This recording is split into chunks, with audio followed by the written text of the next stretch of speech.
What if the most dangerous thing in your life isn't a villain, but a role someone hands you with a badge and a rulebook? 1 minute you're keeping order. The next you're saying, no, so easily it scares you. Welcome to Momentum Mind. Tonight, we drop into a sterile building where the lights never blink, the cameras never sleep, and a masked auditor can flip one switch and turn the guards into prisoners, starting with Mara. Chapter 1. The Building That Swallows Names. The city had a way of pretending it was clean. Rain slid down glass towers and carried the dirt into gutters where nobody looked. Wind rushed through narrow streets with the sharp smell of metal, and the people moved with their shoulders tucked in, eyes forward, as if the air itself could judge them. Mara walked like that too most days. She had learned the city's silent rules. Don't stare. Don't slow down. Don't invite trouble to learn your face. But today she wasn't walking to disappear. Today she was walking toward a building that looked like it had been dropped into the street by accident. It was not tall like the towers. It was wide, squat, and plain, with walls the color of old bone. No bright sign. No welcoming glass doors. Just a heavy entrance with dark seams, like a mouth held closed on purpose. Above it hung a single emblem, a circle with a line through it, as if someone had crossed out a person. Mara stopped at the curb and let the crowd flow around her like water around a stone. She had agreed to this. That was what she told herself. She had signed the form in a small office that smelled of printer ink and stale coffee. The person across the desk had smiled without warmth, the kind of smile that asked you not to make it complicated. Mara had read the words, her name neat at the bottom, and something in her chest had tightened as if it already knew the shape of a trap. A volunteer study, they said. A controlled setting. You'll help us understand people. You'll be safe. The city loved studies. The city loved control. The city loved pretending that if you measured a thing, you owned it. Mara breathed in, tasted rain, and stepped toward the entrance. Inside, the air was too dry. It scraped her throat. The hallway was long and narrow, lit by pale panels overhead that hummed softly, like insects trapped behind plastic. The floor shone with a polish that made reflections look ghostly and thin. Every sound, her shoes, her breath, even the small click of her swallow, felt too loud, as if the building were listening. A woman in a gray coat stood behind a counter. The counter was high enough that Mara could only see her from the shoulders up, a floating head framed by fluorescent light. The woman's hair was pulled back tight. Her eyes were calm in a way that made Mara feel messy. Name, the woman said. Mara, she replied, then added her surname, careful, as if speaking it would anchor her. The woman did not repeat it. She did not smile. She tapped on a small tablet that blinked with soft blue light. You'll be assigned, she said. Follow the markings on the floor. Assigned to what? Mara asked, though she already knew the answer in the way you know a storm is coming by how the air turns strange. The woman's eyes moved over Mara's face, as if checking the shape of her. A role. Mara's mouth went dry. What kind of role? A role, the woman repeated, and her tone made it clear the question was no longer welcome. Mara looked down. There were markings, thin lines of color embedded in the floor, like veins. One line ran straight ahead, a pale green. Another curved off to the left, a dull red. Green felt like safety. Red felt like warning. The choice seemed obvious, and yet Mara's feet hesitated as if they had their own doubt. She took the green line. The corridor led to a room where several people waited on simple benches. Their faces had the same guarded look she'd seen on the street, the city's expression of polite distance. Some glanced up when she entered, then looked away quickly, as if eye contact was a contract.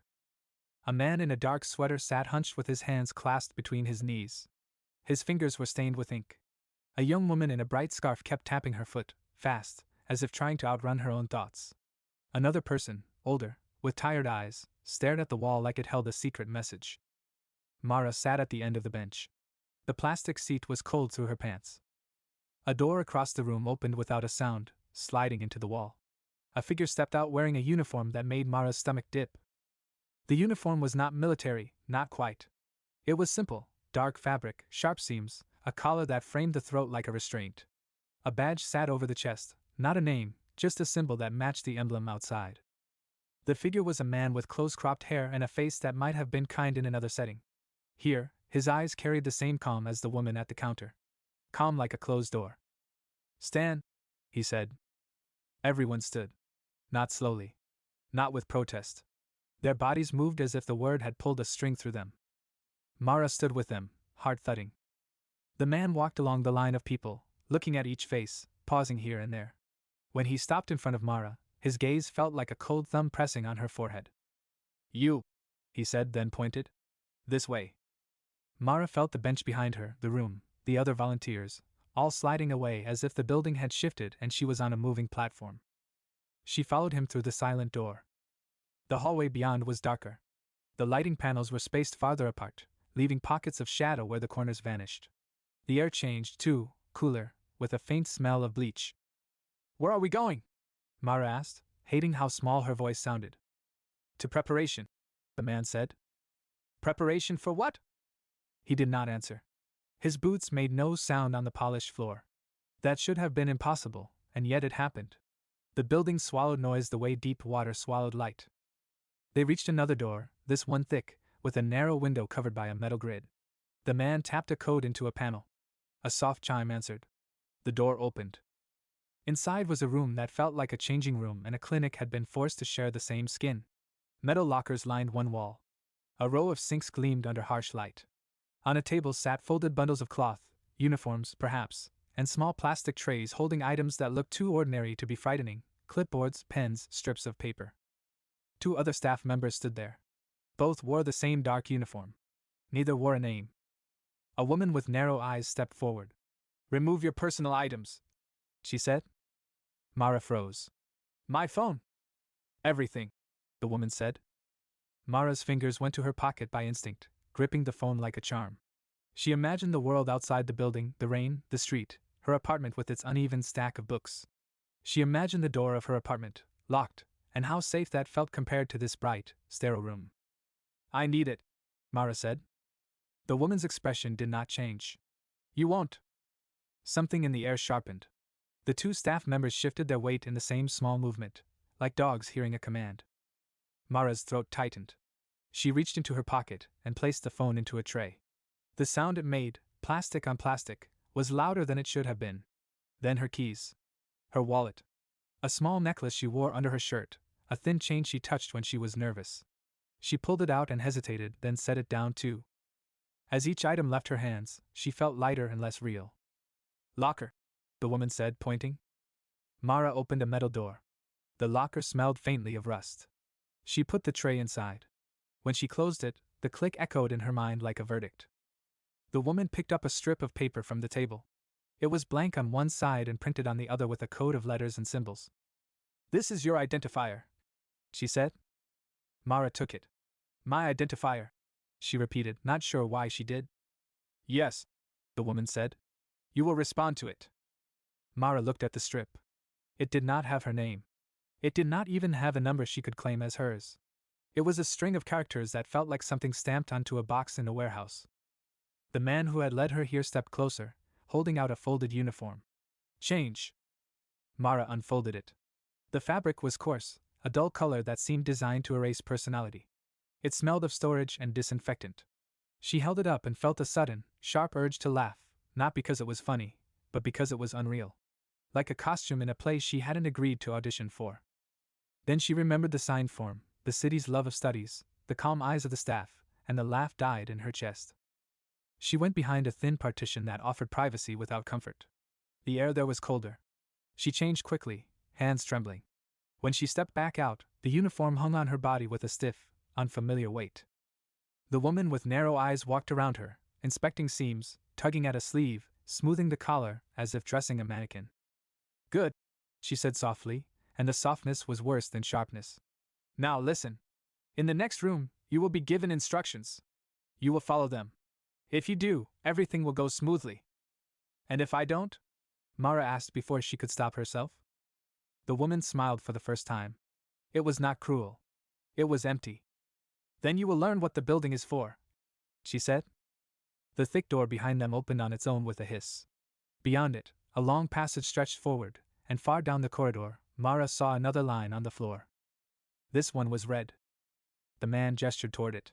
Walk. Mara stepped forward, and the door closed behind her with a sound like a locked ceiling. Chapter 2, The Red Line's Quiet Rules. The red line waited like a thin wound across the polished floor. It did not glow or pulse. It did not need to. It simply existed with the confidence of something that had been obeyed for a long time. Mara placed her foot on it and felt, absurdly, as if she had stepped onto a different kind of ground. The hallway ahead narrowed, the walls drawing closer as she walked. The light above was colder here, more exact, flattening shadows until everything looked like it had been scrubbed of softness. Her uniform scratched at her skin with every movement, the fabric reminding her with each step that she was no longer dressed as herself. The man in the dark uniform followed several paces behind. He did not hurry her. He did not speak. That silence made her shoulders climb toward her ears. The corridor ended at a room with a low ceiling and a door made of metal slats, like a shutter. A small camera sat above it, angled down. Mara felt its gaze like a fingertip on the back of her neck. The man tapped a panel. The metal slats lifted with a mechanical sigh. Inside, the room was larger than the hallway suggested. It was bright in a harsh way, with white walls that reflected light until it seemed to fill the air like dust. On one side sat a row of chairs bolted to the floor. On the other stood a long counter with screens and devices, their surfaces clean, their edges sharp. Everything looked designed to resist comfort. Other volunteers were already there, dressed in the same dull uniforms. Their faces had changed since the waiting room. They looked less like strangers in a city and more like pieces placed on a board. A tall woman with the bright scarf from before sat rigidly, hands folded in her lap as if she'd been told where to put them. The older person with tired eyes stared at the floor, mouth slightly open, like someone trying to remember why they had come. The man with ink-stained fingers kept rubbing his thumb across his palm, over and over, as if wiping away something he could feel but not see. Mara took an empty seat at the end of the row. The chair was cold through the thin fabric. A faint vibration ran through it, a steady hum that made her teeth feel too close together. The man who had escorted her stepped to the counter and joined two other uniformed staff. They stood behind the screens like operators in a control room. None of them looked like they belonged to Mara's world anymore. A new figure entered from a side door. This one wore a lighter uniform, a gray coat like the woman at the front desk, but cut sharper, cleaner. Their hair was pinned back. Their face held the same calm as the others, but there was something extra behind it, an interest that felt like a hand turning an object over to see what it could do. They stopped in front of the seated volunteers and spoke in a voice that carried without effort. "You will be guided through a contained environment," they said. "There are rules. The rules keep everyone safe. The rules make the experience fair." Mara's fingers tightened on her knees. She watched the speaker's mouth, waiting for something human to slip through, an uncertain pause, a hint of warmth. Nothing did. "The first rule," the speaker continued, "is that you respond when addressed. The second rule is that you do not interfere. The third rule is that you accept the conditions of your role." Mara felt the room shift around those words, as if they were not just instructions but a shape being built, brick by brick, around her. The speaker walked along the line of chairs, stopping behind each volunteer. When they reached Mara, they leaned close enough that Mara could smell something clean and chemical on their skin. "State your identifier," the speaker said softly. Mara's mouth went dry again. She reached into her pocket, where the strip of paper had been tucked, and pulled it out. The characters on it looked unfamiliar, like a language meant to keep her out. She read it anyway, voice low. The sound of it felt wrong in her mouth, like biting foil. "Good," the speaker said, and moved on. Mara wanted to ask what good meant. Good for what? Good for whom? But the air in the room seemed to press against questions, making them heavy. The speaker returned to the front and clapped their hands once. The sound was sharp enough to make several volunteers flinch. "A door will open," they said. "When it opens, you will walk through it in a single file line. You will not speak unless asked. You will keep your hands visible. If you feel fear, you will breathe and remember that fear is only a sensation." Mara's stomach tightened. The phrase landed in her like a stone tossed into water. Fear is only a sensation. It sounded like comfort, but it also sounded like permission for others to ignore it. The side door slid open. Beyond it stretched another passage, darker than the last, with walls that looked thicker, older. The air that drifted in carried a faint smell of damp concrete and something else beneath it, something sour, like sweat caught in fabric and forgotten. The speaker's hand lifted in a simple gesture. "Go." The volunteers stood, chairs scraping softly. They formed a line without anyone saying how. Mara found herself stepping into place behind the young woman with the scarf. The scarf was still bright, but now it looked like a mistake against the dull uniform, like a petal fallen onto ash. They walked. The passage sloped slightly downward, just enough that Mara noticed a shift in her balance. The lights were spaced farther apart here, leaving stretches of shadow. The red line continued guiding them like a leash. As they descended, the building's sounds changed. Above, everything had been muffled and sterile. Here, she heard distant echoes, metal clinking, a low murmur that might have been voices, a heavy thud like something dropped. The young woman ahead glanced back at Mara. Her eyes were wide. She tried to smile, but it looked like a crack in glass. "This is weird," she whispered. Mara wanted to answer, wanted to share something human, but the rules sat on her tongue like a hand. Before she could decide, a voice rang out from behind them. "No speaking." It was one of the uniformed staff. They had appeared in the passage without Mara noticing, as if the building could produce them from its walls. The staff member's expression was not angry. It was simply flat, like a door that would not open. The young woman's mouth snapped shut. Her shoulders hunched. Mara felt something small and ugly stir inside her, not anger at the staff member, not even fear. It was a quick, bitter relief that the warning had not been directed at her. That she had not been the one to draw attention. She hated that feeling, but it stayed. They reached another metal door. This one had a narrow slot at eye level, like a mouth made for feeding. A camera watched from above. The door buzzed and slid aside. The space beyond was not a room so much as a corridor with branching openings, each one framed by bars.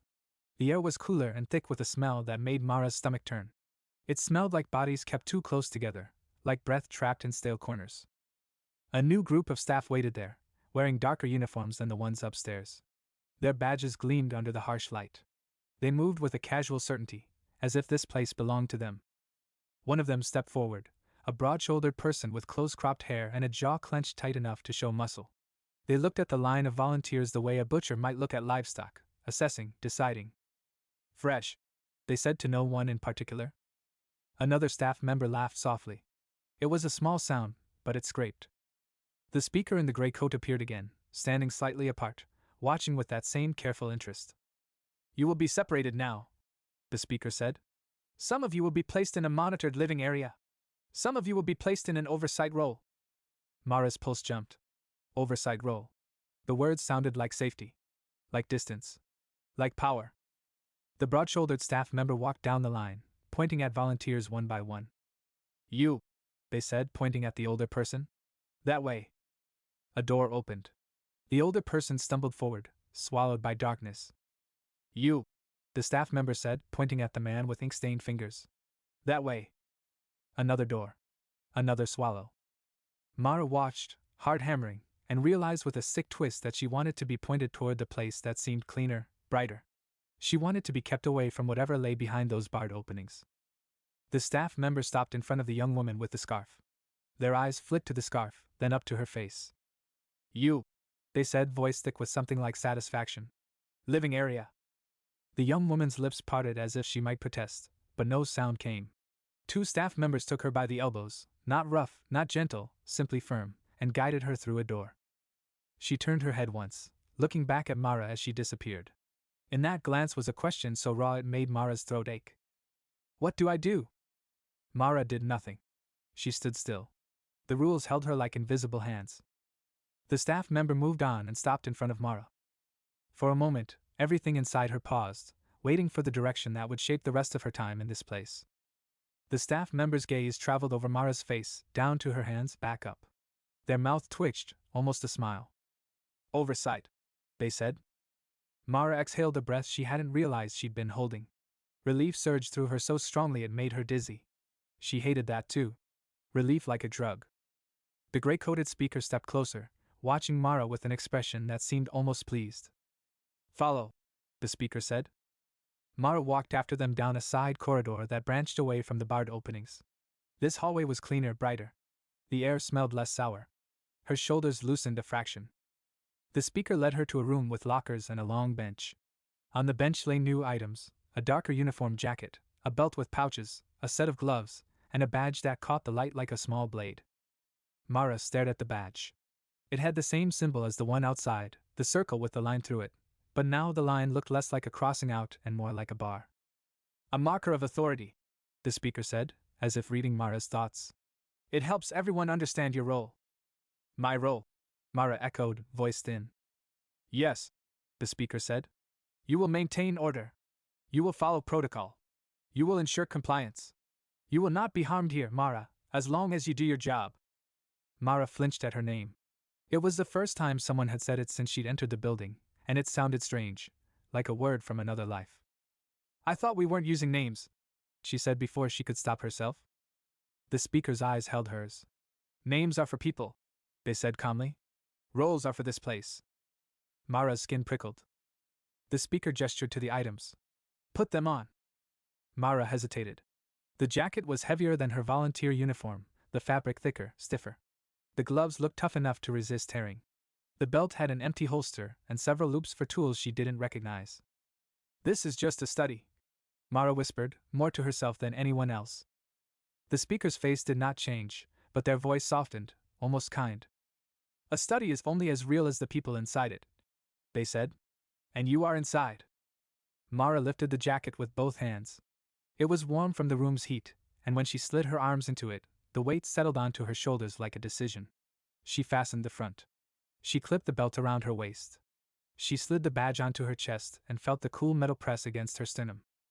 When she looked up, the speaker was watching her with quiet satisfaction, like an artist who had just placed the final stroke.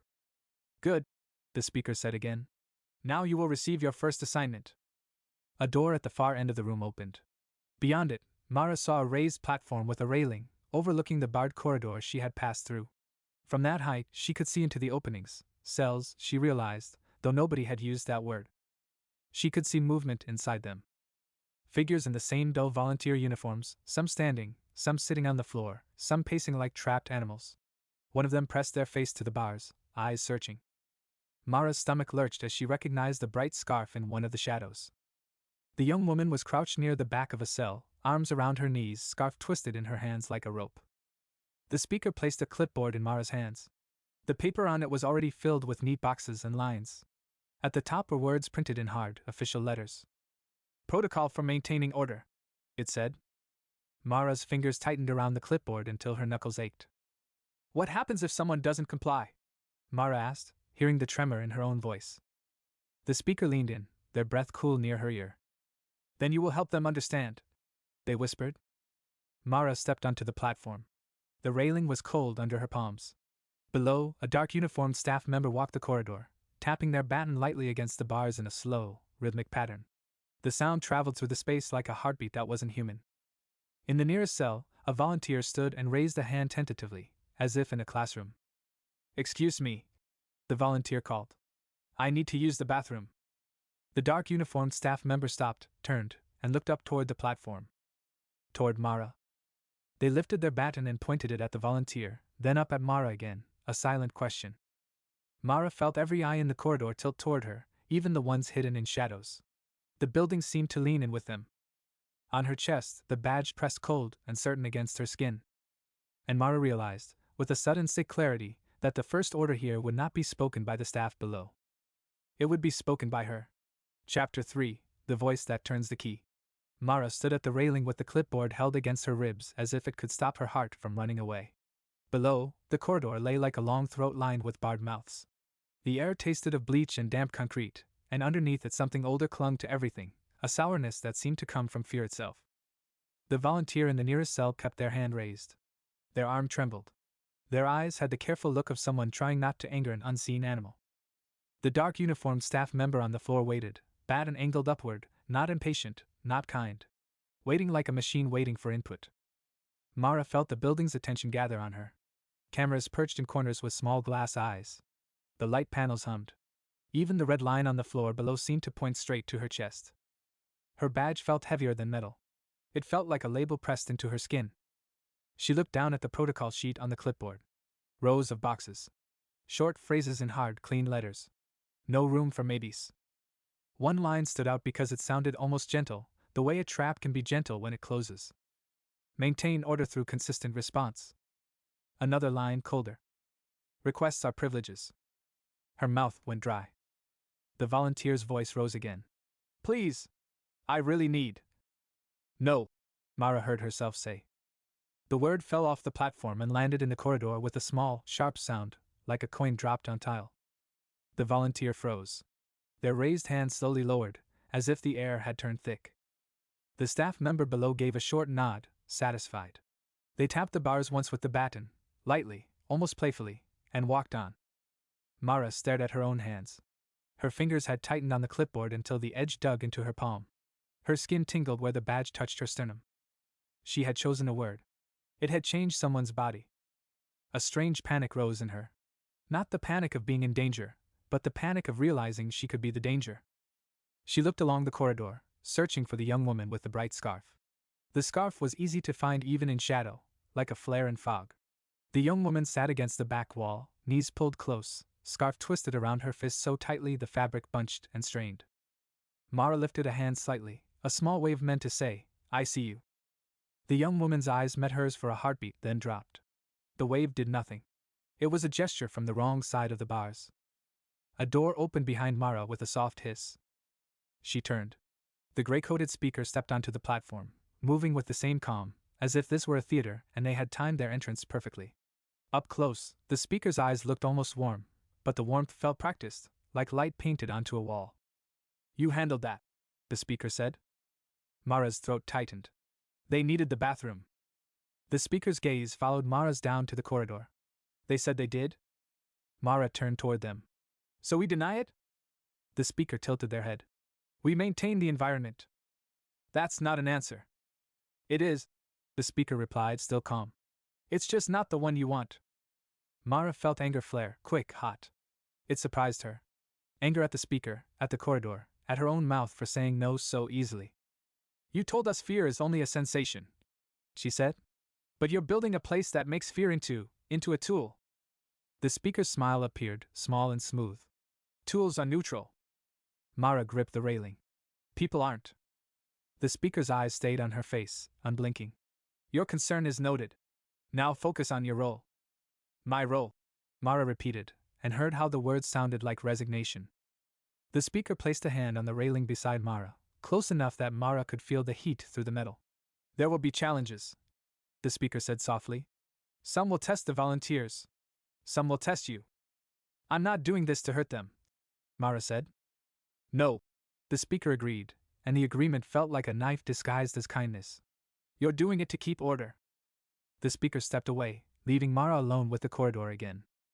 Below, the staff member with the baton stopped in front of another cell. A volunteer inside stood too close to the bars, eyes wild, fingers curled around the metal. "This isn't what I signed up for," the volunteer said loudly. "I want to leave." Mara's chest tightened. The words were a rope thrown toward her. The staff member looked up at the platform again, then down at their baton, then up again, as if asking which language to speak, authority or force. Mara swallowed. "Let them leave," she called down.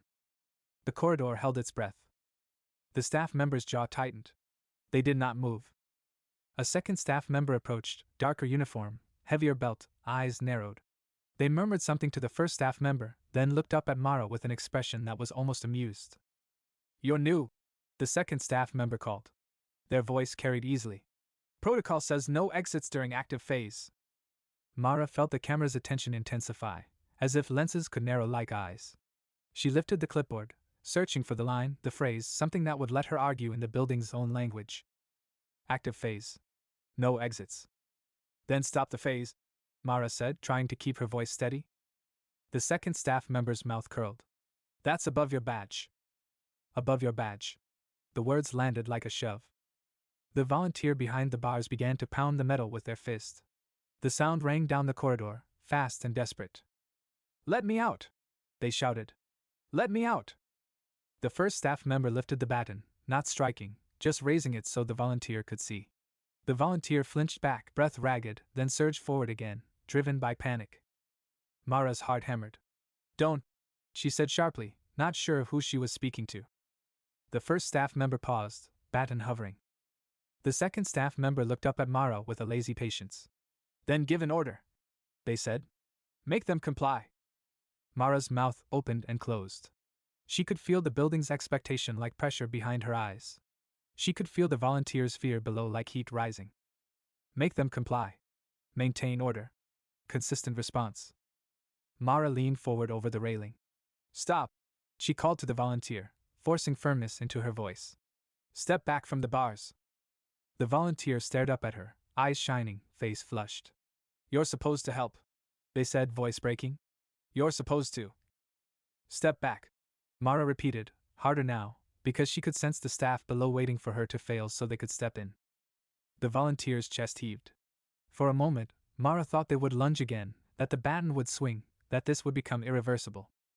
Then the volunteer took a shaky step back. The corridor exhaled. The first staff member lowered the baton slightly. The second staff member nodded, as if Mara had finally spoken correctly. Mara's stomach twisted. She had prevented immediate harm, but she had done it by using the same voice the building wanted from her. She had used authority like a leash. She looked down at her hands again and realized they were trembling. Behind her, the door hissed open once more. A new person stepped onto the platform, another oversight volunteer, maybe, dressed in the same jacket and belt as Mara. They were taller, with a shaved head and a quick, restless energy. Their eyes swept the corridor below like someone scanning for a problem to solve. They glanced at Mara's face, then at her badge, then at the clipboard. "First day?" they asked, voice bright, almost excited. Mara nodded, wary. The newcomer leaned on the railing as if it belonged to them. "It's intense, isn't it?" they said, eyes fixed on the cells. "But kind of clean. Simple. You say a thing, people do it." Mara didn't answer. The newcomer's gaze slid toward the cell with the bright scarf. "That one looks like trouble," they said casually, as if discussing weather. Mara felt cold. "She's not trouble." The newcomer shrugged. "They all are, in their own way. That's the point. You just have to be consistent." Mara heard the same phrase from the protocol, now spoken like a personal belief. Below, the corridor's rhythm continued, steps, taps, murmurs. A staff member laughed at something quietly. A volunteer coughed, a rough sound that echoed too long. Mara turned slightly so she could see the cameras on the corners of the platform. She imagined people behind the screens upstairs, watching their faces, listening to their voices, marking boxes with neat pens. She imagined the gray-coated speaker's calm eyes. And she realized something that made her skin prickle. This place wasn't only testing the people behind bars. It was shaping the people standing above them. Mara's mind raced. If she wanted to protect the volunteers, she would have to learn how this place worked. She would have to understand the rules better than the people enforcing them. She would have to find a way to bend the building without breaking herself. Her gaze returned to the bright scarf. The young woman looked up again, and this time her eyes didn't drop right away. They held Mara's for a beat longer, and Mara saw something there that wasn't only fear. It was a plea, yes. But it was also a warning. The young woman lifted her scarf slightly, revealing a small corner of paper hidden inside the knot, paper the same color as the protocol sheets. Then she pressed a finger to her lips. Mara's breath caught. The young woman tucked the paper away quickly, hiding it as a staff member walked past her cell. The staff member didn't notice, or pretended not to. The baton tapped the bars once, twice, like punctuation. Mara's fingers tightened on the railing. Her pulse thudded in her ears. What had the young woman hidden? A message? A stolen page? Proof of something? The newcomer beside Mara chuckled softly. "See?" they said. "Already plotting." Mara forced her face to stay calm, but inside her thoughts tore and scrambled. If there was paper inside the cell, it meant someone had given it to her, or she had taken it. Either way, it meant the cells weren't as sealed as they were supposed to be. And if the building wasn't sealed, then neither was the system. Mara's eyes flicked toward the stairwell at the end of the platform, the path down to the corridor level. She imagined walking down there, close enough to speak through bars without shouting, close enough to slip something through the feeding slot in the door, close enough to make a tiny change. Then she imagined cameras swiveling, staff noticing, protocol tightening like a fist. The gray-coated speaker's voice drifted into her memory. "Some will test you." Below, the volunteer who had asked to leave sat down heavily on the floor of their cell, head in hands. The corridor's light made their shoulders look narrow and fragile. Mara's jaw clenched. She had to act carefully. She had to act soon. The door behind her opened again, and footsteps approached, slow, deliberate. Mara turned her head. The gray-coated speaker was back, holding a small device in one hand. It looked like a card reader, sleek and black, with a faint light pulsing along its edge like a heartbeat.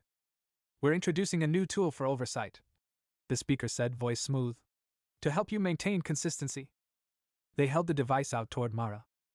Mara stared at it. "What is it?" "A compliance marker," the speaker said. "When you use it, it records your intervention and improves your authority signature." Mara didn't understand all the words, but she understood the feeling they carried. Improve your authority. Make your voice heavier. Make your nose sharper. "And if I don't use it?" Mara asked. The speaker's eyes softened in that practiced way again. "Then your role becomes more difficult." The environment becomes less stable. The newcomer beside Mara reached for the device eagerly. I'll take one, they said. The speaker handed them a device with an approving nod, then offered the one in their hand again to Mara, patient as a closed door. Mara's fingers hovered, not touching. Below, in the cell with the bright scarf, the young woman watched her. One hand still held the scarf knot tight around whatever was hidden inside. Mara felt caught between two gazes, the calm, measured gaze of the speaker and the desperate, human gaze of the volunteer. She took the device. The cool plastic settled into her palm, lighter than it should have been. The pulsing light brushed her skin like a living thing. The speaker smiled. Good, they said and stepped back. Mara looked down at the device, and as she did, the pulsing light changed, shifting from a soft rhythm to a sharper blink, as if recognizing her touch. A faint sound came from it, barely audible, like a whisper. Then the device's screen flickered, and for a moment, Mara saw a word appear, stark and simple. Target. Mara's breath caught. She lifted her head, eyes darting to the corridor below. The volunteer with the bright scarf was standing now, pressed close to the bars, eyes wide. Not pleading. Not warning. Pointing subtly, with her gaze toward the far end of the corridor where a door had opened, spilling a darker shadow into the light. From that shadow, someone stepped out wearing a uniform even darker than the staff, face hidden behind a smooth mask. And the masked figure looked up, straight at Mara, like it already knew her name. Chapter 4. The Mask That Learns Your Breath. The masked figure did not hurry. That was the first thing Mara noticed, and it was what made her blood run colder. Urgency could be argued with. Calm could not. Calm meant choice. The figure moved down the corridor with a measured pace, hands clasped behind their back as if strolling through a gallery. Their uniform was darker than the others, a shade that swallowed the corridor's pale light instead of reflecting it.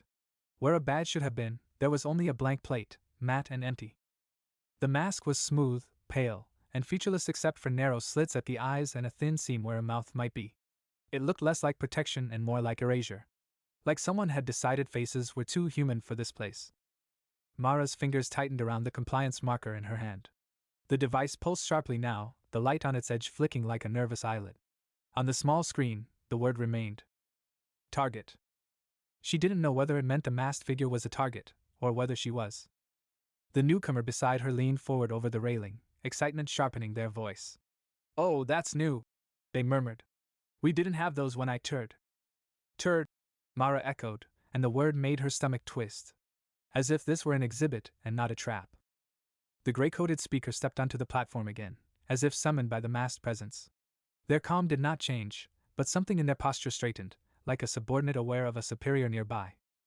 The speaker did not look at Mara first. They watched the masked figure below as though watching weather roll in. Mara forced her voice steady. Who is that? The speaker's eyes flicked to her for a moment. An auditor, they said. Of what? Of stability. The speaker replied, and then, with a softness that felt like a velvet curtain being drawn across a window. Of you? Mara's throat tightened. She looked down at her badge, at the symbol that had felt like authority when she first clipped it on. Now it felt like a hook. Below, the masked auditor stopped at a cell. Not the one with the bright scarf. Another cell farther down, where a volunteer sat hunched in the corner, arms wrapped around their head. The volunteer did not stand when the auditor approached. They did not even look up. The auditor leaned slightly, peering through the bars. Their head tilted, listening, like someone trying to catch the sound of a small animal in grass. Then the auditor lifted a gloved hand and placed it on the bars. The corridor changed. It wasn't dramatic. No alarms. No flashing lights. But Mara felt it in her skin, like a low-frequency vibration rising through the floor. The cameras in the corners clicked softly as they shifted angles. The overhead lights seemed to brighten by a fraction, turning the corridor's pale glare sharper. The volunteer in the cell flinched as if touched. Mara glanced at the compliance marker in her hand. The pulsing light matched the vibration now, syncing with the building. The screen flickered, and new text appeared beneath the word. Monitoring active. Mara's breath came shallow. She looked toward the cell with the bright scarf. The young woman stood rigid, scarf wound around her hand like armor. Her eyes never left Mara. The newcomer beside Mara lifted their own compliance marker and held it up, admiring it the way someone might admire a new tool. So it's like a key, they whispered. A way to prove you did what you're supposed to do. Mara didn't answer. Her mind was running too fast. If the auditor was here to watch her, then every choice she made now would become evidence. Evidence of what? That she was soft? That she questioned? That she tried to protect? Mara's gaze flicked to the stairwell at the end of the platform again. Down there was closeness. Down there was risk. Up here was distance and scrutiny. The speaker's voice drifted near her ear. Your authority signature will improve, they said, as if reading her fear. It will make compliance easier. You will feel less resistance. Mara turned her head. And what does it take from me? The speaker blinked slowly. Only inconsistency. Mara felt a cold clarity settle in her chest. That was how it worked. They weren't asking her to become cruel all at once. They were asking her to become smooth, predictable, unquestioning. The kind of person who could say no without tasting it. Below, the auditor moved on. They stopped at another cell, then another, hand on bars each time, head tilted, listening. Volunteers shrank away from the touch, faces pinched, eyes darting. Some stood, trying to look cooperative. Some looked furious. None looked safe. The auditor reached the cell with the bright scarf. The young woman took a step back, lifting her chin as if daring the auditor to see her fear. Her fingers tightened around the scarf knot. The auditor stood still for a long moment, looking through the bars. Their mask gave no expression. The slits of their eyes were dark. Then, slowly, they lifted their hand toward the bars. The young woman's gaze snapped up to the platform again, urgent. Now. Mara's heart kicked. The hidden paper inside the scarf. The finger to the lips. The warning. The plea. Mara moved before her mind could trap her in caution. She stepped away from the railing and toward the stairwell. The speaker's voice sharpened for the first time. Where are you going? Bathroom check, Mara said quickly, throwing out the first official-sounding phrase that came to her. Protocol requires.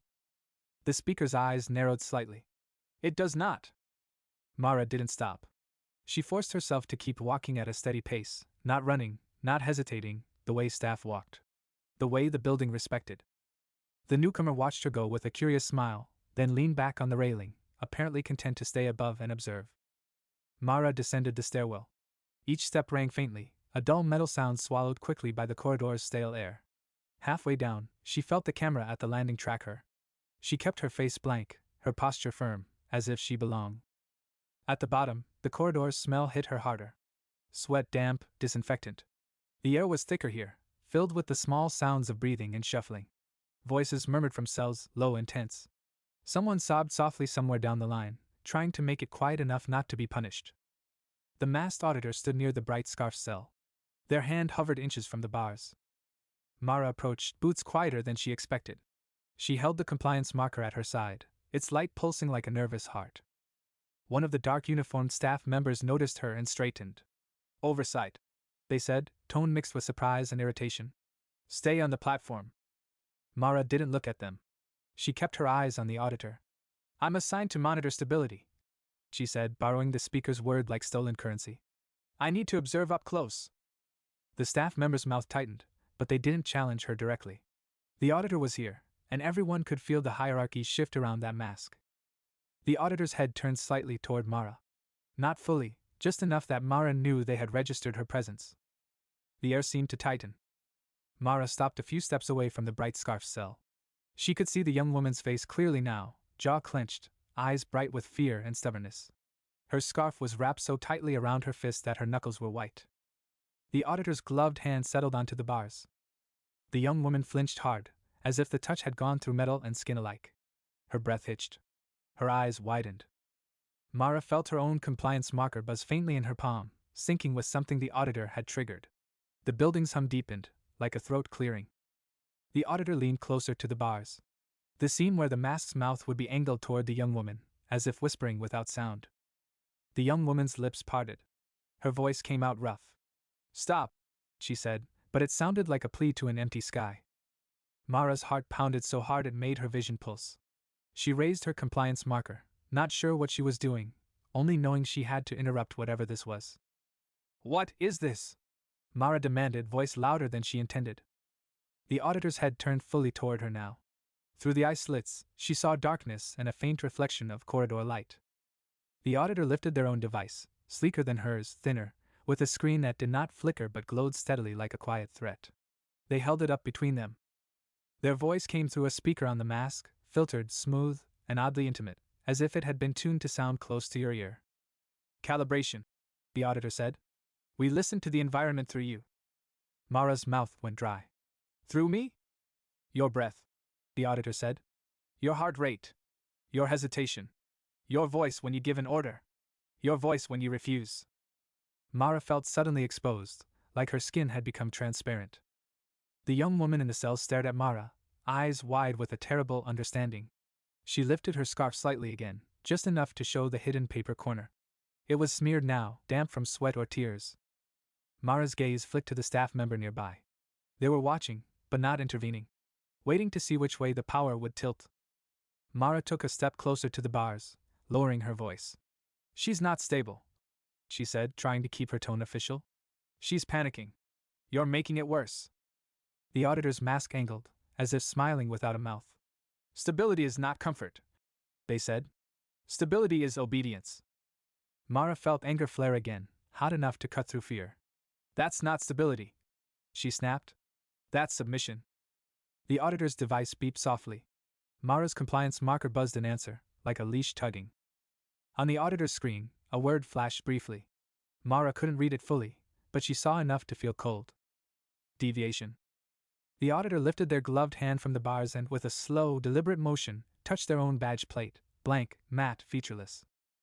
A low chime sounded somewhere above, echoing down the corridor like a distant bell. Mara's compliance marker vibrated harder. The pulsing light turned sharper, almost frantic. The auditor's voice remained smooth. Oversight volunteer, they said. State your identifier. Mara's stomach dropped. The strip of paper with her identifier was locked upstairs, but the code was burned into her memory now, like a brand. She hesitated. The corridor seemed to lean forward, hungry for her choice. Mara forced the code out, each character tasting like ash. The auditor's device chirped softly, as if pleased. Thank you, the auditor said. Now state your function. My function is to maintain order, Mara said, and hated how easily the words came. And do you accept the conditions of your role? The auditor asked. Mara's mouth went dry. She could feel the young woman's eyes on her through the bars, begging her not to give in, not to say the words that would lock her into this place more tightly than any door. Mara looked at the young woman. The scarf. The paper. The silent finger to the lips earlier. A thought struck Mara like a spark in dry grass. The paper wasn't for the young woman. It was for Mara. It was evidence, or a map, or a crack in the system. Mara turned her gaze back to the auditor. I accept my role, she said carefully. To maintain order and protect participants from harm. The staff member nearby scoffed softly. The auditor tilted their head. Protect, the auditor repeated, as if tasting the word. Mara held their gaze. Order collapses when people break, she said, forcing herself to sound calm. If you push too far, you'll lose compliance. You'll get chaos. The auditor was silent for a long moment. The building hummed. The volunteers in cells went quieter, as if they could sense danger in the pause. Then the auditor stepped closer to Mara, mask inches from her face. The air smelled faintly of plastic and cold metal. We will see, the auditor said softly. We will measure. They stepped away from her and turned back toward the bright scarf cell. Their gloved hand rose toward the bars again. Mara's chest tightened. She had to do something now, before the auditor touched and listened and measured the young woman into collapse. Mara shifted closer to the bars, angling her body so it blocked the staff member's direct view of the young woman's hands. She lowered her own compliance marker, pretending to check something on its screen. The young woman moved like someone who had been waiting for this moment. She slid the corner of paper out from the scarf knot with 2 fingers, quick as a breath, and pressed it against the bars. Mara's hand rose, palm open as if steadying herself against the metal, and her fingers closed around the paper. It was warm and damp. She pulled it back, hiding it against the clipboard she had brought down, clipboard she hadn't realized she'd still been holding, as if some part of her had planned this without telling her. The auditor's gloved hand touched the bars again. The young woman flinched, but her eyes flicked to Mara's hand and, seeing the paper gone, a different expression crossed her face, fear still, but threaded now with something like relief. Mara stepped back, forcing her body not to run, not to betray what she'd done with panic. She walked away from the cell with the steady pace of staff. The corridor watched her go. Halfway to the stairwell, she dared a glance down at the paper hidden against her clipboard. The writing was cramped and urgent, smeared in places. It looked like it had been copied in haste from an official sheet. At the top was a phrase that made Mara's stomach drop. Authority signature override. Below it were instructions. Not many. Enough to be dangerous. And at the bottom, one line had been underlined so hard the paper was nearly torn. The badge is not for them. It is for you. Mara's pulse roared in her ears. She reached the stairwell and started up, keeping her breathing steady, forcing her face blank as cameras tracked her ascent. At the top, she emerged onto the platform again. The newcomer leaned on the railing, compliance marker in hand, watching the corridor below with a satisfied, almost dreamy expression. The gray-coated speaker stood near the door, arms folded, eyes fixed on Mara as if they had never looked away. You went down, the speaker said quietly. Mara kept her voice even. I observed. And? The speaker asked. Mara held up her compliance marker as if that answered everything. I maintain stability. The speaker's gaze flicked to the device, then back to Mara's face. Their eyes narrowed slightly, as if noticing something, a tremor, a tightness, a change in Mara's breathing. Mara could feel the damp paper pressed against her clipboard like a secret heartbeat. The speaker stepped closer, voice soft. Your authority signature, they said. It feels uneven. Mara forced a small shrug. It's my first day. The speaker's smile returned, smooth and empty. Then you should rest. The environment can be overwhelming. We wouldn't want you to become inconsistent. Mara nodded, pretending agreement, while her mind screamed. Rest meant isolation. Rest meant being separated from the corridor, from the volunteers, from the only person who had managed to slip her a crack in the system. The speaker opened the door behind them. Come, they said. Mara stepped forward. As she crossed the threshold, her compliance marker buzzed sharply in her hand, a sudden sting like a warning. The screen flashed once, bright enough to catch her eye.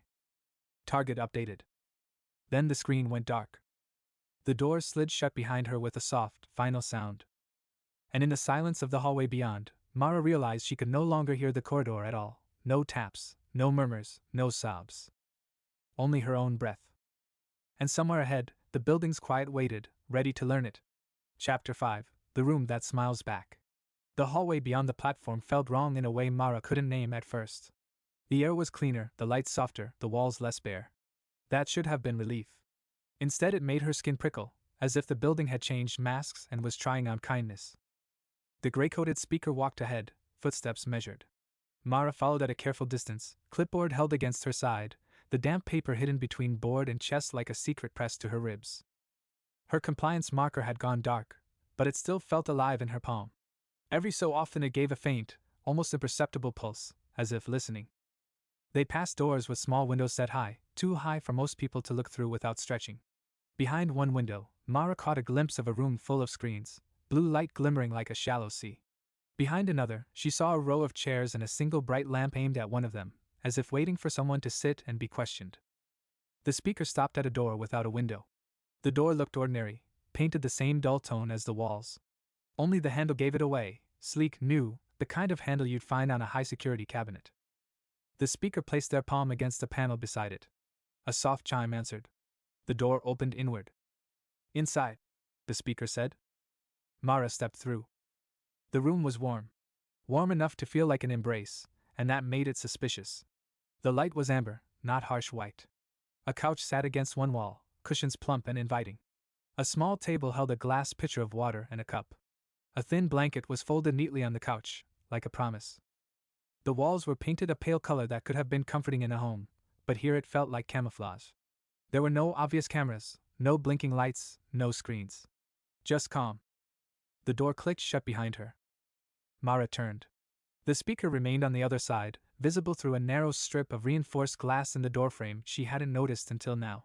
The strip was thin enough that Mara could see the speaker's face but not their body. Like a portrait in a frame. You can rest, the speaker said through a small speaker grill set into the wall. Their voice came through clear and close, as if they stood beside Mara. Mara's throat tightened. This is a holding room. The speaker smiled, not denying it. It's a recovery room. From what? From the strain of adjustment, the speaker said smoothly. Your role is important. If you fracture, the environment fractures. Mara stared at the couch, at the water, at the blanket. It looked like kindness. It felt like containment. She moved to the table and set the clipboard down gently. Her hands were steady, but she could feel her heart beating too hard. The speaker's eyes watched her through the glass strip, calm as ever. Drink, they said. You'll feel better. Mara picked up the cup and stared at the water. It was clear, no smell. She didn't drink. She set it back down. I need to go back, Mara said. There's an auditor in the corridor. We know, the speaker replied. Mara's fingers tightened around the edge of the table. Then you know what they're doing. The speaker's eyes blinked slowly. We know what is necessary. Mara swallowed. Necessary for what? The speaker paused, as if deciding how much truth to offer. To reveal the shape of influence, they said at last. To see how roles take root. To see how quickly people adapt. Mara felt cold. The words were familiar in spirit, like the kind of language people used to make harm sound like weather. And if people get hurt? Mara asked. The speaker's smile softened. You're doing very well. You're asking the right questions. Mara's stomach turned. Praise felt like a leash. It made you want more of it, even when you hated it. She picked up the clipboard again, turning slightly so her body blocked the speaker's view of her chest. Her fingers slipped behind the board, found the damp paper, and pulled it free. The paper stuck to her skin for a moment before releasing with a faint tug. The ink had smeared more, but the words were still legible. Authority signature override. Instructions beneath. Short, sharp, written like someone had copied them quickly, hand shaking. Mara's eyes scanned. It described the badge as more than a symbol. It described it as a key, a transmitter, a thing that could be trained. The compliance marker recorded interventions, and the badge learned from them, strengthening certain kinds of orders, weakening others, shaping the way people responded to her voice. And then the line that made her chest ache. The badge is not for them. It is for you. Mara's mind raced. If the badge could be trained, then she could train it too. If the system was building a certain kind of authority, maybe she could build a different kind, one that could keep people safe without using fear like a whip. But the paper didn't just offer hope. It offered danger. Authority signature override sounded like something that shouldn't exist. Like a crack someone had found by accident, then hidden like contraband. Mara tucked the paper back behind the clipboard and forced her face calm. What happens if I'm inconsistent? She asked the speaker, voice deliberately neutral. The speaker's eyes sharpened with interest. Why do you ask? I want to understand the rules, Mara said. So I can do my job. The speaker nodded slightly, pleased by the phrasing. If you are inconsistent, the volunteers below become unpredictable. Staff responses escalate. Conflict rises. The environment destabilizes. And what happens to me? Mara asked. The speaker's smile held. We guide you. Mara stared at the glass strip. The speaker's face looked almost gentle in the amber light, but the gentleness was a painted surface. Guide me where? Mara pressed. The speaker's voice lowered. To a more suitable function. Mara heard the threat beneath the softness. More suitable function could mean stripped of the badge. It could mean moved behind bars. It could mean becoming a volunteer again, with no platform, no railing, no distance. Or worse, becoming an example. Mara glanced at the door. No handle on her side. No obvious lock, but locks didn't have to be obvious when the building itself wanted you contained. She turned back to the room. On the far wall hung a framed picture. She hadn't noticed it at first because it looked like decoration, like someone trying to make this feel like a waiting room. She stepped closer. The picture was simple, a landscape of a quiet shoreline under a pale sky, waves soft and slow. It was calming in the way stock art was calming, calm meant to wash over you without leaving a mark. But something about it caught Mara's attention. The waves looked too uniform. The sky too smooth. The horizon too straight. She leaned in. The surface wasn't paper behind glass. It was a screen. As Mara's breath warmed it, the image shifted. The horizon trembled. The shoreline blurred. Then, in the reflection on the glossy surface, Mara saw something behind her that wasn't in the room. A tiny red light. Camera. Her stomach dropped. Of course there was a camera. There was always a camera. This room wasn't free of watching. It was designed to make you forget you were watched. Mara forced herself not to whirl around. She stayed close to the screen picture, using it like a mirror to locate the camera's position. It sat high in the corner behind her, half concealed in a vent grill. It was so well hidden that she would have missed it if the reflection hadn't betrayed it. Mara's pulse steadied into something colder.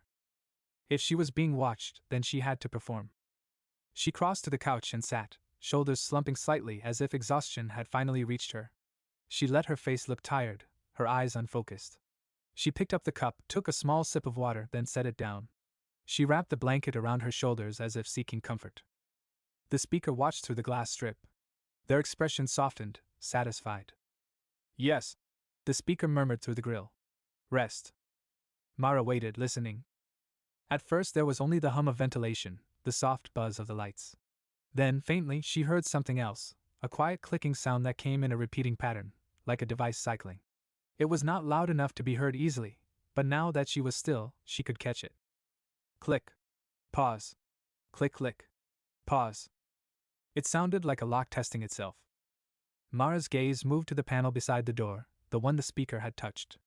It was on the speaker's side of the room, not hers, but the sound seemed to come from within the door itself, like something inside was adjusting. She shifted the blanket, hiding her hands. She slid her fingers into her belt pouch and felt the edges of her compliance marker. Still dark. She looked down at it under the blanket. The screen remained blank, but when she pressed her thumb against the edge, the faint pulsing returned. The device was awake again, responding to her touch. Mara kept her face slack and tired, then slowly angled the compliance marker toward her clipboard. The damp paper was hidden behind it. She slid the paper out just enough to read the instructions again. Her eyes moved quickly, careful not to let her face show the sudden rush of focus. The override instructions were minimal, almost crude. It described a sequence, an order delivered in a certain tone, paired with a certain gesture, timed with the marker's pulse. It claimed the badge could be shifted into a different mode, one that made her voice register as support, rather than control, without losing authority entirely. It sounded impossible, and yet it was written by someone who had risked everything to get it out. Mara felt her breath catch. If she could change her badge's signature, she could give orders that sounded like help and were treated like law. She could lower harm without triggering escalation. She could tell staff, ease up, and have it carry weight. But she would have to try it under the building's eyes. She leaned back on the couch, blanket still around her, and began to breathe in a slow, steady rhythm, matching the compliance marker's pulse. She let her shoulders rise and fall. She let her eyes half close, as if drifting. Inside, she counted the marker's faint rhythm by feel, not by thought. When the pulse hit a certain moment, she whispered, barely audible, the phrase the paper instructed, a simple phrase, ordinary words shaped in a precise way. Hold steady, she murmured. The badge on her chest grew subtly colder, as if the metal had been dipped into ice water. Mara's eyes snapped open. She didn't move. She kept her face calm, blank. She whispered again on the next pulse, the phrase that followed. Lower pressure. The compliance marker buzzed softly, a sound like a satisfied insect. Mara felt a tiny shift deep in her chest, not emotional, not physical in the usual way, more like a tuning fork inside her had changed pitch. The badge pressed against her sternum with a different kind of weight. The screen of the compliance marker flickered for an instant beneath the blanket. A symbol appeared, quick and faint. Not the usual word, not target. A small circle, with the line through it tilted, no longer a bar, but an arrow. Mara's heart pounded. She swallowed the urge to gasp. She waited for an alarm, for the door to slam, for the speaker's voice to sharpen. Nothing. The speaker still watched, calm. Maybe the change was too subtle to trigger their systems. Or maybe the building didn't register it as danger yet. She shifted the blanket, stood slowly as if stiff with fatigue, and approached the door. She made sure her movements were unhurried, compliant in appearance. I'm ready to return, Mara said through the grill, voice soft, subdued. I'll be consistent. The speaker's eyes warmed with satisfaction. Good, they said. That's what we need. The speaker touched the panel on their side. The door's lock clicked. The door opened. Mara stepped into the hallway. The speaker walked beside her now, close enough that Mara could smell the clean chemical scent again. We'll return you to the platform, they said. You'll resume oversight. Mara nodded, letting her face look grateful. They walked in silence for a few steps. Then the speaker said casually, The auditor flagged a deviation. Mara's stomach tightened. She kept her face neutral. From whom? The speaker glanced at her. From you. Mara slowed just slightly, a fraction. The speaker noticed, of course. It's normal, the speaker said soothingly. New badges wobble before they settle. The auditor will test you again. Mara's pulse thudded. Test me how? The speaker's smile returned, smooth. By offering you choices. They reached a junction in the hallway. One corridor led back toward the platform. Another curved away, marked with a faint red stripe on the wall, like the line on the floor below, but higher, closer to the eyes. The speaker stopped and turned toward Mara. Before you go back, they said, there's something else. Mara forced herself to ask. What? The speaker's gaze was steady. We have an opportunity for you. A promotion. The word hit Mara like a stone. Promotion meant higher up. Closer to the screens. Closer to the speaker. Closer to control. Why me? Mara asked, keeping her tone mild. Because you care, the speaker said simply. And caring can be very effective when shaped properly. Mara felt sick. They weren't blind to her resistance. They were hungry for it. The speaker gestured toward the red-striped corridor. Come. Meet the team that shapes the environment. Mara's mind raced. If she went, she might learn more, find more cracks, more secrets. But she might also be pulled deeper, wrapped in language and authority until she couldn't tell what was hers anymore. If she refused, she might be punished. Or moved. Or watched more closely. And the young woman with the scarf was still below, still within reach of the auditor. Mara glanced toward the corridor that led back to the platform. She could almost hear the baton taps in her mind, feel the stale air, see the bright scarf flicker like a warning light. I need to return to my post, Mara said carefully. The speaker's eyes narrowed a fraction. The platform will be covered. I'm responsible for stability, Mara insisted, using their word again, making it sound like loyalty. If I leave now, it becomes less stable. The speaker studied her for a long moment. Mara felt as if her breath had become visible, a thing being measured. Finally, the speaker nodded. Very well, they said softly. Return. But remember, opportunities don't wait forever. They turned and walked away down the red-striped corridor, footsteps silent as ever. Mara watched them go until the hallway swallowed them. Then she moved quickly, no longer performing fatigue, heading back toward the platform. The closer she got, the more she could hear again, the corridor's muffled life returning through walls and vents. Taps. Murmurs. The low buzz of lights. She climbed the stairwell and stepped onto the platform. The newcomer was still there, leaning on the railing, compliance marker in hand. Their eyes flicked to Mara, then away, as if Mara's return wasn't important. But something was different. The corridor below seemed tighter. Volunteers pressed farther back from the bars. Staff stood closer together. The masked auditor moved with even slower calm, as if time belonged to them. The auditor looked up at the platform. At Mara. And lifted their device. Mara's compliance marker buzzed sharply in her hand, screen flickering back to life. This time, it didn't show target. It showed two words, stark and simple. Prove it. Mara's breath caught. Her badge pressed cold against her sternum, as if waiting to see which voice she would use now, the building's voice, or her own. Chapter 6, The Door That Opens Both Ways. The words on the compliance marker burned in Mara's mind even after the screen dimmed again. Prove it. They were not instructions. They were a challenge. A hook. Mara stepped to the railing and rested her hands on the cold metal, forcing her shoulders to loosen, forcing her face into calm. Below, the corridor stretched like a long, narrow canyon of bars and pale light. People moved inside it like shadows trapped behind iron lines. Staff moved through it like they owned the air. The masked auditor stood near the center, still as a statue. Their device glowed softly in their gloved hand, the light steady and patient. Mara could feel the building's attention tighten around her again. Cameras angled. Lights hummed. The atmosphere had the thick, charged feeling of a storm that hadn't decided where to strike yet. Beside her, the newcomer leaned forward with easy confidence. This is the fun part, they murmured, almost lovingly. When they see what you're made of. Mara didn't look at them. She didn't trust the newcomer's smile, didn't trust the way their eyes followed discomfort like entertainment. Still, Mara kept her voice neutral. What do you think they want? The newcomer shrugged. They want you to choose. Hard or soft. Control or chaos. You'll learn. Mara's jaw tightened. Those aren't the only options. The newcomer laughed under their breath, a small sound that carried too far in the quiet. Maybe for you they aren't, they said. For everyone else they are.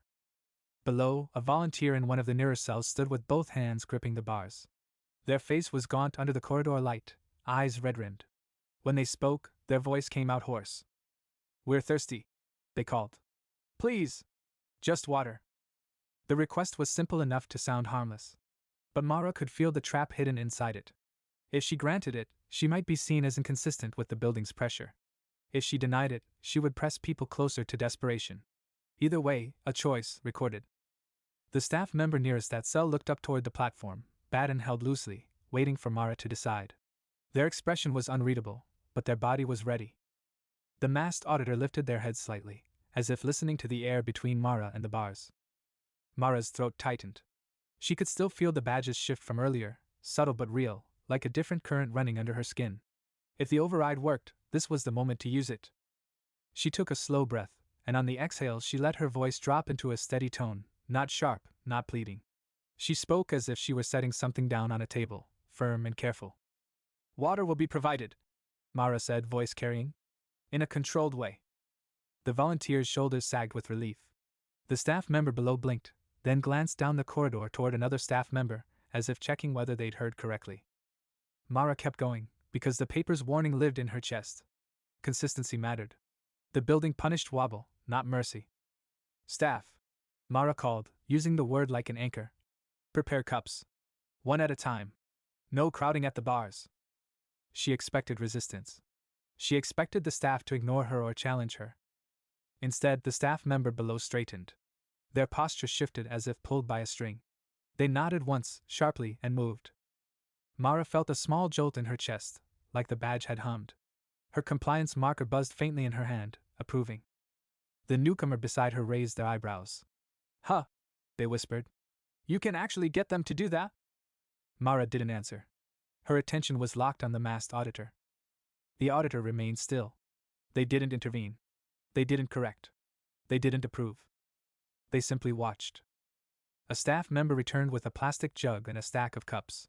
They approached the first cell, poured water carefully, slid a cup through the slot. The volunteer drank too fast, coughing, water spilling down their chin. Another volunteer called out, "Me too!" A third rattled their bars in impatience. The corridor's energy rose, hunger, hope, agitation mixing into something unstable. Mara's fingers tightened on the railing. If this turned into a rush, staff would escalate. Batons would come out. The building would get what it wanted. Mara raised her hand slightly, palm down, a calming gesture. "Slow," she said, voice steady. "Breathe. You will all receive water. Step back after you drink." To her surprise, several volunteers obeyed. Not all, but enough. It wasn't peace. It was a thin thread holding a fraying cloth together. The masked auditor began to move. They walked toward the cell with the bright scarf. Mara's stomach clenched. The young woman stood now, scarf wrapped around her wrist like a bandage. Her eyes were sharp, scanning staff, scanning the platform, scanning for openings. When she saw the auditor coming, her jaw tightened, but she didn't shrink back the way others did. She squared her shoulders like someone who had decided fear didn't get to own her posture. Mara leaned forward over the railing, pulse loud in her ears. She couldn't hear what the auditor said behind the mask, but she saw their hand rise toward the bars again. Not yet, Mara thought. Not her. Mara spoke quickly, voice cutting through the corridor's low murmur. "Auditor," she called. Every staff member paused. A few volunteers lifted their heads like startled animals. The masked face tilted upward. Mara forced herself to sound professional, not defiant. "There's a stability concern," she said. "Water distribution increases agitation. We need a holding pattern. Your calibration can wait." The sentence tasted like lies and strategy at the same time. She was speaking the building's language to protect a person inside it. The auditor held still. The corridor's hum seemed to deepen, as if the building itself leaned in to hear the answer. The auditor's voice came through the masked speaker, smooth and close even from that distance. "You are directing me," they said. "I'm maintaining stability," Mara replied, and felt the badge press cold, as if listening. The auditor's head tilted, a slow, curious movement. "Then demonstrate control," they said. "Without coercion." Mara's throat tightened. It sounded like a riddle, but it wasn't. It was a demand for the impossible: control without force. Authority without cruelty.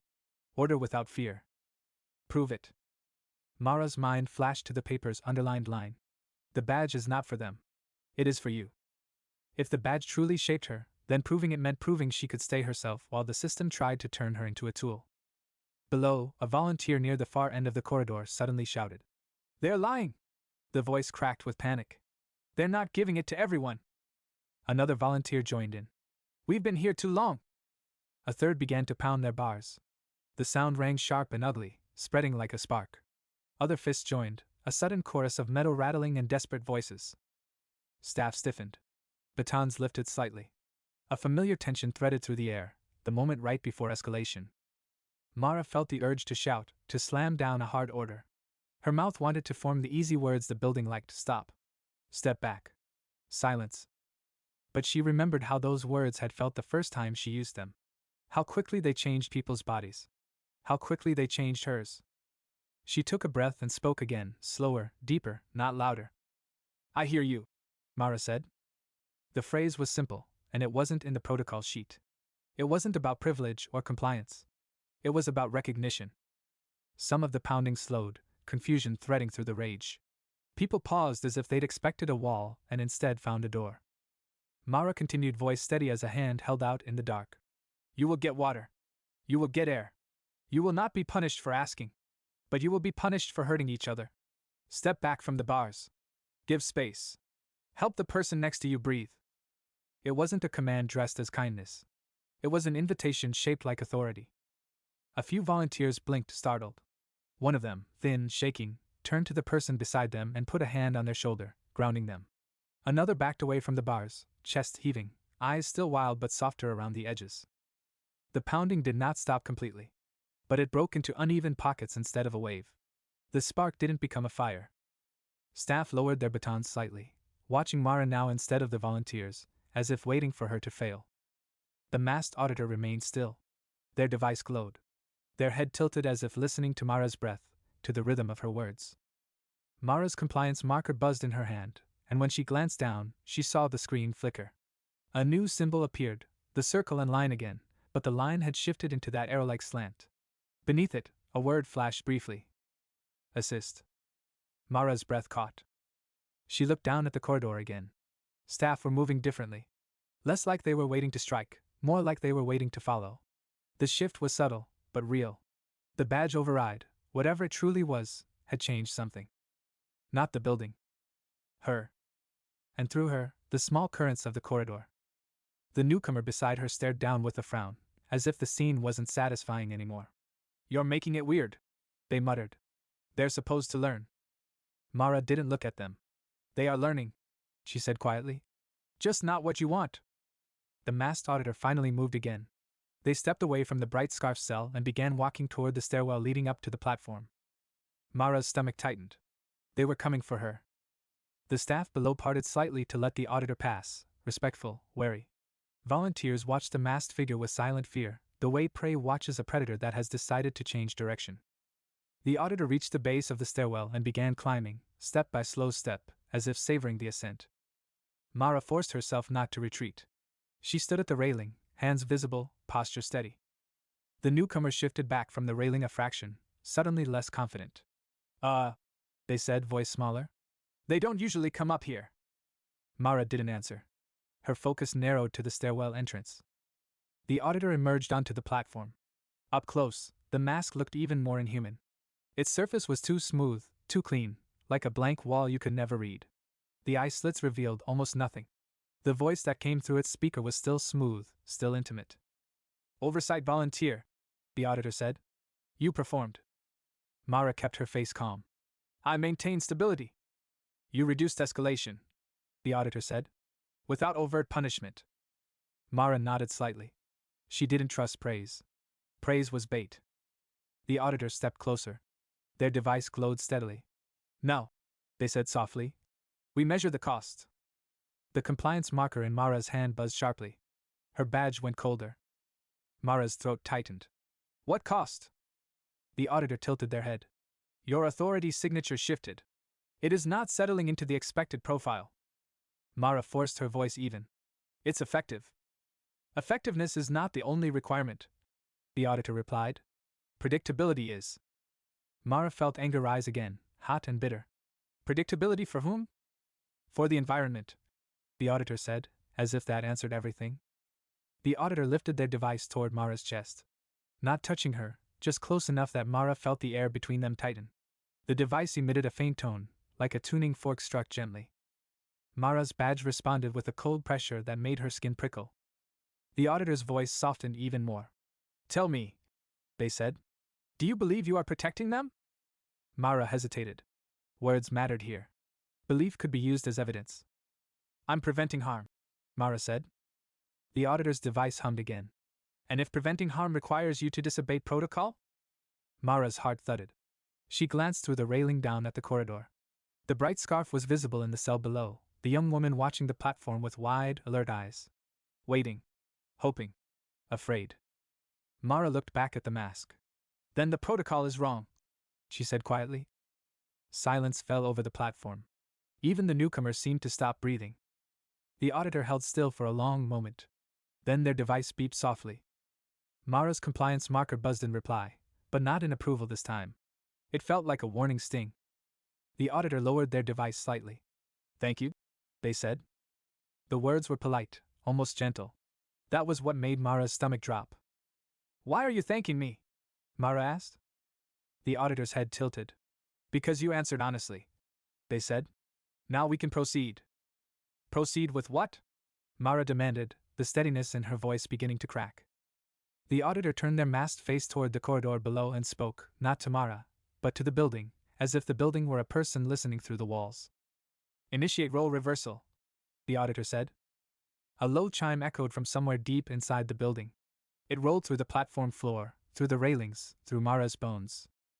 Below, staff members stiffened. A few glanced at each other, confused. Then, as if receiving a signal through their badges, several moved at once toward the cells.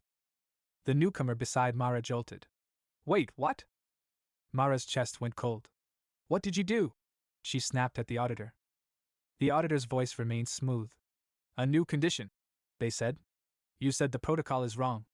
We test that belief. We see how you behave when your role is removed. Mara's mouth went dry. You can't. The auditor cut in gently. The environment can. Mara's badge suddenly warmed, then released with a tiny click against her chest, like a clasp opening by itself. The metal shifted, loosening. Mara's hands flew to it instinctively. The badge slid free, as if it had decided she no longer deserved to wear it. Her belt, too, she felt it slacken at her waist, a subtle release. The pouches seemed heavier, useless. Her compliance marker screen flared bright. Target. And beneath it, in smaller letters, Transfer in progress. Mara's breath turned sharp. She looked down at the corridor as staff began opening certain cell doors, doors that were never supposed to open during active phase. But they weren't opening for freedom. They were opening for movement. 2 staff members entered the cell with the bright scarf. The young woman stood, eyes blazing, but she didn't fight. Her gaze flicked upward once, straight to Mara, like a final message passing between them without words. Then the staff led her out, along with others. Not toward exits. Toward the stairwell. Toward the platform. Toward Mara. Mara backed away from the railing, pulse roaring in her ears. Stop, she said to the auditor, voice breaking. Stop this. The auditor's mask remained unreadable. Prove it, they whispered, and the words sounded like a door closing. Behind Mara, the platform door hissed open. Footsteps approached, many, uneven, rushed. Mara turned. A line of volunteers was being brought up onto the platform, blinking in the brighter air, wrists held, faces pale. The young woman with the bright scarf was among them, scarf still wrapped around her hand like a hidden blade. A staff member stepped forward and spoke in a flat, official tone. New assignments, they said. Oversight will be reassigned. The staff member's eyes landed on Mara. You, they said. Mara's mouth went dry. No. The staff member didn't react. They gestured toward the stairwell leading down. Living area, they said. Mara felt the world tilt. The railing, the platform, the badge in her hand, the clipboard pressed against her ribs, everything that had made her feel above it all was slipping away. The young woman with the scarf stepped forward slightly, as if to speak, but a staff member tightened their grip on her arm. Mara's mind raced. The override paper was still hidden behind her clipboard. If she went down, if she became one of them, the paper could be discovered, destroyed, or used against her. But if she stayed, if she fought here, she would be restrained. Made an example. Both paths were traps.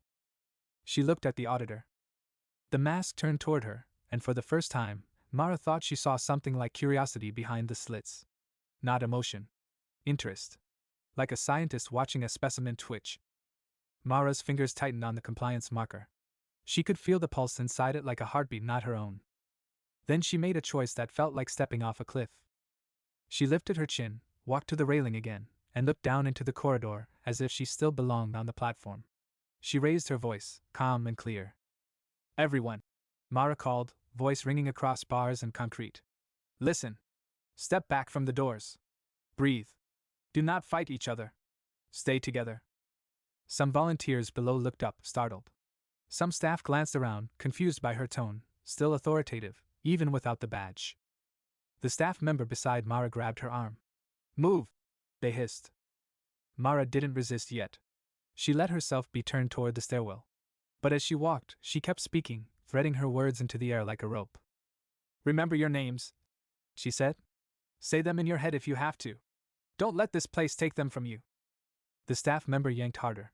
Mara stumbled, caught herself. The newcomer watched with wide eyes, silent now, their earlier excitement gone. The auditor stood perfectly still, device glowing, as if recording every syllable. Mara reached the top of the stairwell. The air down below smelled worse, thicker, waiting. She glanced back once. The young woman with the bright scarf met her gaze. And this time, she didn't look away. She lifted her scarf-wrapped hand slightly, revealing the tiniest corner of another piece of paper tucked into the folds. Another message, another crack. Then she mouthed two silent words, shaping them carefully so Mara could read her lips. "Not alone." Mara's breath caught. The staff member pushed her forward. Mara began to descend, step by step, into the corridor she had tried to soften from above, now as a body that could be pressed, denied, measured. Above, the platform door slid shut. The last thing Mara heard before the stairwell swallowed the sound was the auditor's voice, smooth as velvet over steel. "Now," the auditor murmured, "we begin. Question of the day: if you realized the system was shaping you into someone you don't recognize, would you resist, even if it cost you your safety? Drop your answer in the comments. And tell me the next audiobook you want retold on Momentum Mind. If this hit, tap like and subscribe to join the momentum, because the next chapter starts the moment you look away.